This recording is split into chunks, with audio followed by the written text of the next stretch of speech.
Labour Minister Peter David says the pension issue involving public officers must be resolved in the interest of the people.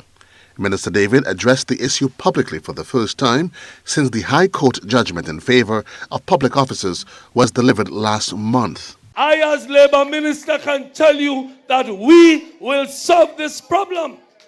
We have to solve this problem in the interest of working people of this country. I have been a dedicated representative of working people, and through this issue, I'll remain that, just that. The Labour Minister was addressing supporters of the new National Party at the official launch of St Andrew Northwest candidate Delma Thomas and St Andrew Northeast candidate Kate Lewis-Peters earlier this month.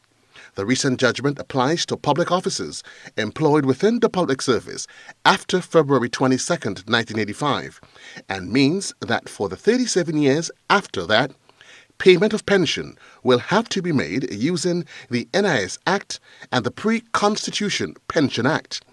The pension judgment was addressed by Attorney General Dia Forrester, who outlined the legal consequences arising from the court's decision on the issue of pension restoration. There is an issue as to whether payment of pension pursuant to two laws is in keeping with the provisions of Section 92(3) of the Constitution, which makes provisions for public officers to choose which pension is applicable to them, particularly with the High Court having found that payments should be based on the pre-Constitution pensions legislation and did not deal with the declaration sought in relation to distinguishing NIS pensions from the pre-Constitution pensions legislation.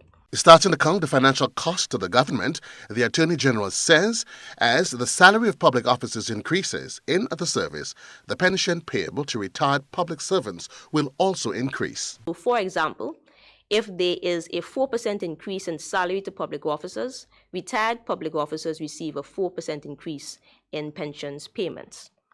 So the decision of the judge is applicable to retired public officers who have passed on, at least the unpaid portion of any pension that may be due to them, and public officers currently within the public service. The High Court judgment mandates government to ensure that retired public officers receive gratuity payments in addition to the pension benefits and NIS pension.